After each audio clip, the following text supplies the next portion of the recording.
और क्यों आप प्रेस कॉलोनी में आए? हाँ जी, मेरा नाम अमरीक सिंह है। मैं इसलिए प्रेस कॉलोनी में आया हूँ कि मेरा बेटा बे इल्ज़ाम और झूठा इल्ज़ाम लगा के उसको पुलिस ने पकड़ लिया।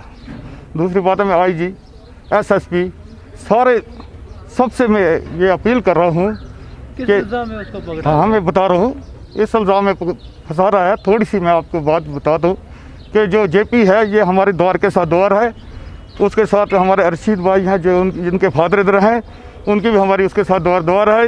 वो कभी कभी आता था द्वार से ऊपर, छाले मारता था, ये करता था, वो करता था।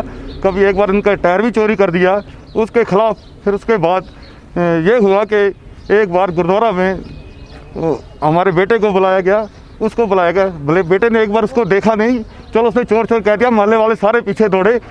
जब चोर चोर कह दिया तो मोहल्ले वाले सारे गए, उसके पीछे वो पकड़ा नहीं गया। उसके बाद वो चला गया गुरुद्वारा में। जब मेरा बेटा भी गुरुद्वारा में गया, वहाँ पे उसने थोड़ा सी बहस हो गई, झगड़ा हो गया, उसने वहाँ तलवार उठाई JP सिंह ने। जी, आप हमें एक कारण बताइए कि आप यहाँ पे प्रेस कॉलोनी में क्यों आए हैं? हाँ, इसी वजह से आए हो ना। बैठ परमिट कर दो। कैसे? रेडी जी, सबसे पहले आप अपना नाम बताइए, कहाँ से आए आप? अस्सलाम वालेकुम वरहमतुल्लाह।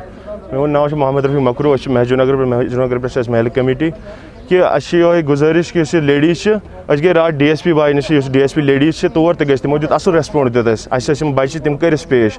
मगर मेन अक चीज़ गुजर, अगर अमिस पे गैंग रेप गोमुत 3 नफरों गैंग रेप कर, तुम पान क्राइम वुचान, तुम वो क्राइमस मज अगर 3 नफर गैंग रेप कर, सो लेडी हे थोद वथित। तुम हेकू पान यह मान कर सर्च। अस वो थानस मज तमो ये दप सह कर यह मान कर सारी ये गुजारिश कि केस अत गो तहस तम। बच्चे वन करो खुदकुशी क्या नौकरी हूं मसल वन करो खुदकुशी। मगर सन DC साहब गुजारिश, IG साहब गुजारिश, SP साहब गुजारिश कि अत केस गन तहस तम क्या पर्चे दुतमुत अत गन तहस तम। अत वो केस क्या अगर मुद्दा अगर गैंग रेप इन पे लोगमुत। इस लेडी अमिस कारबार ये JP वन किराएदार सह गर वन यह खानदार गर वन खानदार गो। अस न्यू गुलाम हसन कांस्टेबल सदर थान पे, सह न्यू तौर, तमो तो कर पूछताछ, तिमन सह चूक लड़ाई। अस केस अम ब्रो त्रोमुत, यह सदर थानस मज केस त्रोमुत, केस त्रोमुत, यह चूर हुंद केस। लेडी महजूर नगर बसान। वो रात तुंदिस रिपोर्टस मज कि यह राम बाग बसान। तुम करो सर्च करो तो यह कतन बसान, महजूर नगर बसान। तथ मज वो अपोज बे वो बस नबरम। अमिस खानदार, हाँ खानदार अम ब्रो गुजरमुत। अम पे थमित इलीगल किराएदार, ना किराए ना फोन नंबर। यह चलान मान स्कैंडल चलान। तुम हेको अतन वो अत सर्च कर, और पुलिस तुमुत। अम ब्रो सदर थाना ये शेरगढ़ थाना ये त्रोमुत, सदर थानस मज त्रोमुत रिपोर्ट। अत करतो गुजारिश करतो, अत करतो मेहरबानी करतो। DC साहब अपील करान, इस बच्चे बेगुना, इन पे करतो क्या मेहरबानी करतो। मैं अमरीक सिंह जी, इनके बेटे को पुलिस ने लगभग 29 को उठा लिया था, उसको अरेस्ट कर लिया था। और 2 बच्चे कल भी अरेस्ट हो गए। ये तीनों बच्चे हैं जो महजूर नगर के रहने वाले, 2 हैं, एक नटीपुरा का लड़का है। इनका आपस में पुराना चल रहा है, कुछ मतलब चोरी कुछ हुई है किसी स्कूटी के टायर वायर की, उससे मसला बढ़ा है। बढ़ते बढ़ते आज देखिए कहाँ तक पहुँच गया है। अब हमें सिर्फ ये कहना है सरकार से, या जो हमारे LG साहब हैं या IG साहब हैं, DGP साहब हैं, एक ही रिक्वेस्ट हमारी है, किसी बेगुनाह को सज़ा नहीं मिलनी चाहिए। इल्ज़ाम क्या है? इल्ज़ाम यही है, लड़की ने जो हम जब थाने पे गए थे पता करने, उन्होंने बताया कि इनका गैंग रेप हुआ है 7 तारीख को रात को 11:30 बजे। ये उन्होंने कल भी आके यहाँ बोला है।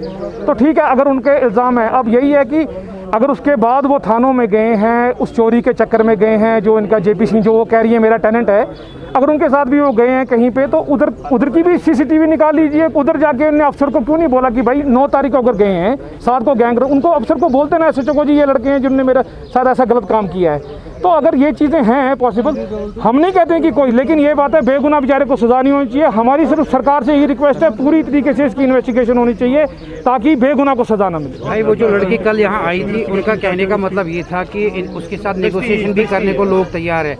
जो इसमें मुलविस है वो कह रहे कि आप कॉम्प्रोमाइज़ करें।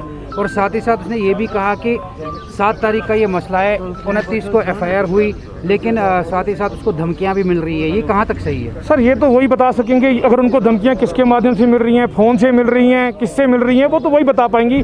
उनके बेसिस पे मैं तो जवाब नहीं दे पाऊंगा कि उनको धमकियां कौन दे रहा है। लेकिन अगर दे रहा है उसके ऊपर पुलिस इन्वेस्टिगेशन करे, किस कौन को धमकियां दे रहा है, क्या कर रहा है। लेकिन हमारा इधर आने का यही मुतालबा है कि बेगुनाह बच्चों को सज़ा नहीं मिलनी चाहिए। अगर कोई अपनी पर्सनल रिफ्ट है या कुछ है, उसको इस तरह से नहीं निकालना। कल को सबको ऐसे करने लेंगे तो एक इंसान, आम आदमी बेचारा कहाँ जा पाएगा। सर क्या साइंटिफिकल जो ये चाहते हो इन्वेस्टिगेशन? सर हम यही चाहते हैं कि देखिए लड़के जो हैं जवान लड़के हैं और आई थिंक तीनों ही अनमैरिड लड़के हैं और उन लड़कों के देखिए अगर ऐसी जो झूठे अगर इल्ज़ाम हैं बेबुरा इल्ज़ाम है आप देखिए इसके रिपरकशन क्या हो सकते हैं उन बच्चों के ऊपर उनकी मेंटल क्या हो सकता है स्थिति क्या नहीं हो सकता है सच्चाई के तहत तक जाएं अगर बच्चे गलत हैं तो सरकार मैं वही कह रहा हूं कि अगर कुछ कहीं किसी की गलती है तो सरकार को पूरा ही फ्री तरीके से इन्वेस्टिगेशन करना पड़ेगा नहीं तो फिर ये निज़ाम ही बन जाएगा हर किसी का किसी को किसी के साथ आम हर जगह होता है फिर हर जगह थोड़ी ऐसे फिर कोई जवाब दे पाएगा कि आप जाके ये कर दीजिए आप पूरा इन्वेस्टिगेट कीजिए आप जाके मोहल्ले में पूछिए आप जाके हर जगह से पूछिए मीडिया जाके पूछिए ये मसला क्या है